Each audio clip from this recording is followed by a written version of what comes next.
রাতে আপনি চুলা বন্ধ করে হয়তো ঘুমাইতে গেছেন, সকালবেলা আবার এসে চুলা জ্বালান, ঠিক আছে? ওই গ্যাসগুলো কি হয়, বের হতে হতে উপরে সিলিংয়ে জমা হয়। এটা যখন ভারী হয় আস্তে আস্তে নিচের দিকে আসে, ঠিক আছে? তো নিচে আসলে আপনি যখনই ম্যাচ মারতে যাবেন যতটুকু গ্যাস হয়েছে ওইটাই শুধু বিস্ফোরণ। তা আমরা বলি যে গ্যাস সিলিন্ডার বা করে নেবেন, কারণ সেখানেও এই ধরনের দুর্ঘটনা হতে পারে। আর যেখানে সিলিন্ডার থাকবে অবশ্যই সেই সব জায়গায় ভেন্টিলেশনের ব্যবস্থা রাখবেন, যেমন জানালা বা দরজা যেটা আছে সেটাতে সবসময় সকালবেলা যখন মা বা বোনেরা যখন আগুন জ্বালাতে যায় ওদেরকে বলবেন হাত পাকা বা ফ্যান ছেড়ে দিয়ে বাতাসটা আগে বের করে দিতে, জানালা দিয়া বা দরজা দিয়া বের করে তারপরে আপনি আগুন জ্বালান, তাহলে কিন্তু নিরাপদ। আর যদি হঠাৎ করে গিয়ে ম্যাচ মেরে দেন তাহলে কিন্তু এই দুর্ঘটনাগুলো ঘটবে। এখন আর গ্যাসের তো একটা গন্ধ আছে, আমরা সকালবেলা কিন্তু গিয়ে ওইটা কিন্তু খেয়াল করি। এরকম যদি কখনো গন্ধ পাওয়া যায় সেখানে কখনো ম্যাচ বা কোনো ইগনিশন সোর্সই দেওয়া যাবে, ঠিক আছে? এটা সবসময় একটু খেয়াল রাখবেন, কারণ এটাই ঘটতেছে সবসময়, প্রতিনিয়ত এই ঘটনাগুলো ঘটতেছে। পানিটাই হচ্ছে উত্তম মাধ্যম, সেখানে পানি দিলে পানিটা হচ্ছে তাপ শোষণ করে নেয় আর অক্সিজেনটাকে বন্ধ করে দেয়। যখন আগুন তৈরি হবে সেখানে আমাদের করতে হবে হচ্ছে অক্সিজেনটাকে বন্ধ করতে হবে। তো অক্সিজেন বন্ধ করার পদ্ধতিটাও আমরা দেখাবো। এই যে আমাদের কাছে খানার বস্তা আছে, আপনাদের কাছে থাকতে পারে হচ্ছে বাড়ির কম্বল কাতা যেগুলো মোটা টাইপের, এগুলো একটু পানিতে ভিজিয়ে যদি আপনি ঢেকে দিতে পারেন তাহলে অনেক সময় ভাস হয়, সিলিন্ডার কখনো ভাস হয়। সিলিন্ডারের সমস্যা হচ্ছে আগুন যখন পুরো ঘরে চলে যাবে, অনেকক্ষণ ধরে আগুন জ্বলবে, তখন হয়তো ভাস হইতে পারে, ঠিক আছে? কিন্তু প্রাথমিক অবস্থায় কখনো ভাস হয় না।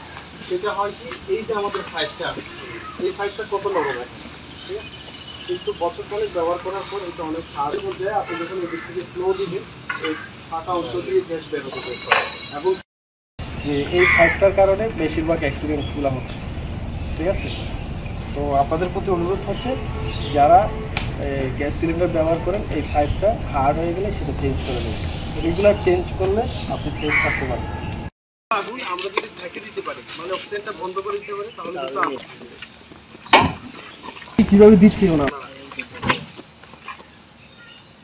এই যোগ চিহ্নের মতো দিতে হবে, কোনোটাই খালি রাখা যাবে না, খালি না। আর আরেকটা জিনিস ওরা দেওয়ার সময় একটা বিষয় লক্ষ্য করেছেন, কিন্তু ওরা কীভাবে দিয়েছে দেখেছেন, এইখানেও কিন্তু ভুল হলে অ্যাক্সিডেন্ট হতে পারে। যেমন আমি যদি এইভাবে দিই কী হতে পারে, এটা কিন্তু আমার দিকে চলে আসবে, এটাই কিন্তু ভুল। তাহলে আমাকে দিতে হবে এদিক থেকে ওই দিকে চলে যাবে।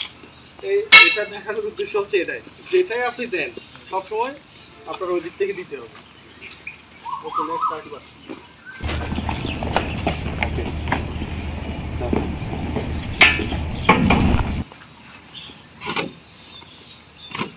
আমরা কি কেউ ট্রাই করবো?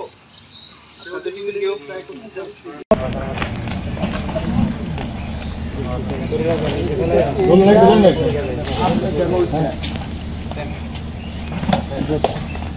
ঠিক আছে, আমরা তো পারবো। দেখতে এই করা হবে না,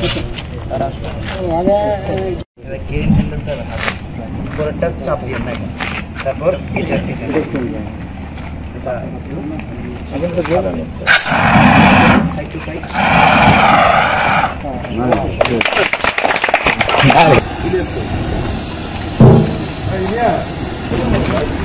আগুন যদি পাইপের মাথায় লেগে যায় তাহলে আমরা যে পাইপটা আছে ওটা ব্যান করে দিতে পারি।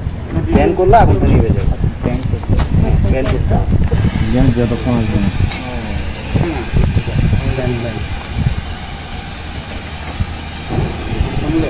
আবার কিন্তু এখানেও আগুনটা নিভানো যাবে। দেখেন আমি যে হাত দিয়ে নিভানো যাবে জাস্ট মাত্র এই আঙ্গুলটা দিয়ে। এখন রিপোর্টারটা বন্ধ করলে পাশে দেখতে